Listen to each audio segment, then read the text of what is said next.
तुम क्यों चाय बना रही हो? बुआ सरवरी कहाँ है? तबीयत खराब है उसकी। मैं अकेली जान क्या क्या करूंगी, सब कुछ मुझे ही करना पड़ रहा है। बहू को रुखसत करके घर ले आओ ना, संभाल लेगी वो सब। पहले वो खुद को तो संभाल ले। कल रात के किस्से के बाद तो मुझे सारी रात डरावने ख्वाब आते रहे हैं। रात को ईशा की नमाज पढ़कर नहीं सोगी तो डरावना खा भी आते हैं। बेजान, फारूक, आज ऑन को अपने साथ फैक्ट्री ले जाना। बीजान वो फैक्ट्री है, कोई परचून की दुकान नहीं है कि कोई भी मुंह उठा के वहां पे चला जाए। तो मैंने कब कहा है आरफा कि तुम्हारा मियाँ परचून की दुकान चलाता है? बीजान भाई, ऑन को तजर्बा नहीं है ना? तो घर बैठे तो तजर्बा नहीं आएगा ना, बाहर निकलेगा तो कुछ सीखेगा। बस आज से ऑन फैक्ट्री जाएगा।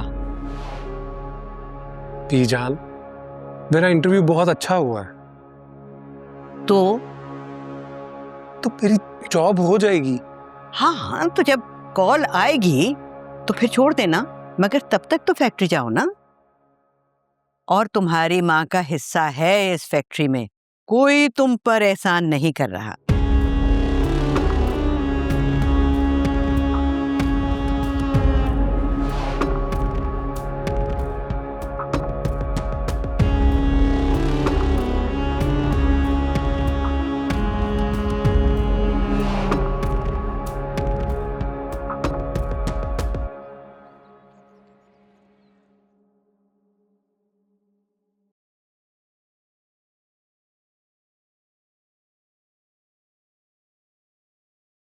जोया, मुझे कुछ बात करनी है तुमसे। जी। अम्मी रिश्ते से इनकार कर चुकी हैं, अब कुछ नहीं होगा, तुम जाओ। मैं यही बात क्लियर करने के लिए आया हूँ। बीजान ने जो कुछ भी कहा है, मेरा उससे कोई लेना देना नहीं है।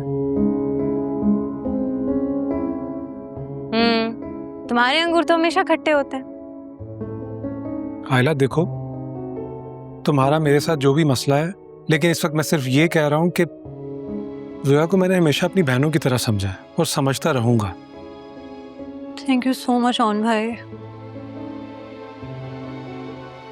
जोया,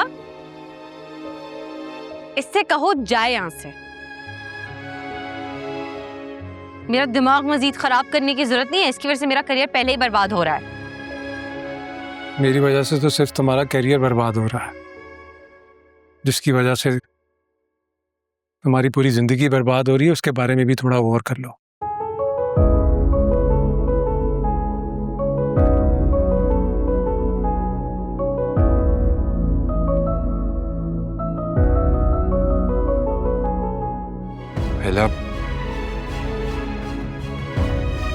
अच्छा नहीं किया कल आपने आयला के साथ। सॉरी जोया। सॉरी। मम्मी का पता तो है, लेकिन ये आज यूनिवर्सिटी नहीं गई। मना कर दी अम्मी अब्बू ने। क्यों? क्यों? क्या मुझसे पूछ रहे क्यों? वाह क्या बात है। बात करता हूँ चाचा और चाची से। लेकिन उससे पहले ना ताई अम्मा से परमिशन जरूर ले लीजिएगा, फिर आप पता ना अपनी अम्मी का।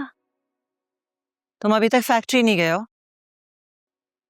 मम्मी बस मैं जा रहा था, ये जोया ने रोक लिया। पता नहीं इस घर में क्या जादुई तवानाई है कि जो यहाँ आता है अटक के ही रह जाता है। जाओ।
मुझे तो यकीन ही नहीं आ रहा कि ऑन फैक्ट्री की लो, तो तुम भी ऑन को बाकियों की तरह से गैर जिम्मेदार समझती हो? अरे अब तो 15 दिन हो गए हैं उसको फैक्ट्री जाते हुए। बहुत जिम्मेदारी के साथ जाता है, दिलचस्पी से काम करता है। और तुम देखना राहत, बल्कि तुम लिख लो, हमारा ऑन बहुत आगे जाएगा। खैर तो आशा भाभी थी कि उन्होंने ऑन को फैक्ट्री कैसे जाने दी। रोड़े अटकाने की कोशिश की थी उसने, लेकिन तुम मुझे जानती हो ना, जब तक ऑन की नानी जिंदा है उसे कोई नुकसान नहीं पहुंचा सकता, उसका हक नहीं छीन सकता। कसम से बीजन, आपकी वजह से मैं ऑन की तरफ से बिल्कुल मुतमईन हूँ, वरना बड़ी मुश्किल था अपने बेटे से दूर रहना। राहत बेटा, अब तो वो वक्त गुजर गया है, अब तो खैर से ऑन जवान हो गया है। तुम देखना हमारा ऑन बहुत आगे जाएगा। बस तुम उसके लिए दुआ किया करो, माँ की दुआएं तो तकदीर बदल देती हैं।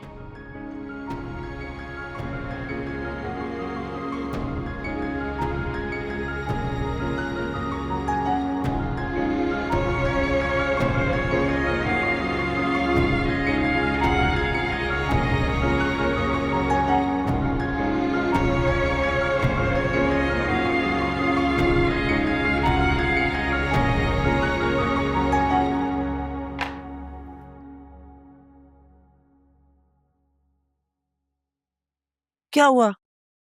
नहीं खाया कुछ? जो खाती है वॉमिट हो जाता है। एक हफ्ते से इस लड़की से कह रही हूँ कि डॉक्टर के पास चलो, लेकिन नहीं, किसी की सुननी नहीं है। अभी फिर उसने भी तो स्ट्रेस लिया हुआ है ना यूनिवर्सिटी ना जाने का।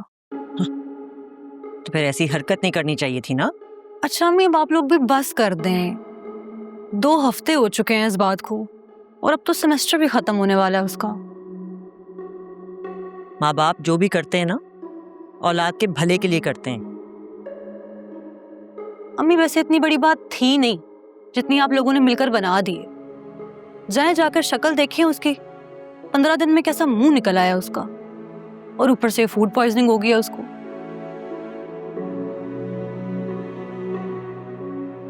मुझे दो, मैं ट्राई करती हूँ। डॉक्टर के यहाँ चले जाते तो ये दिन ना देखना पड़ता। हमारे क्लास फेलोज तो तुम्हारे बारे में पूछते पूछते थकते नहीं हैं, पर ऑनेस्टली मैं बहाने बना बना कर थक गई हूँ कि तुम क्यों नहीं आ रही हो। तू बता दो ना मेरी तबीयत खराब है, अब तो बहाना भी नहीं है।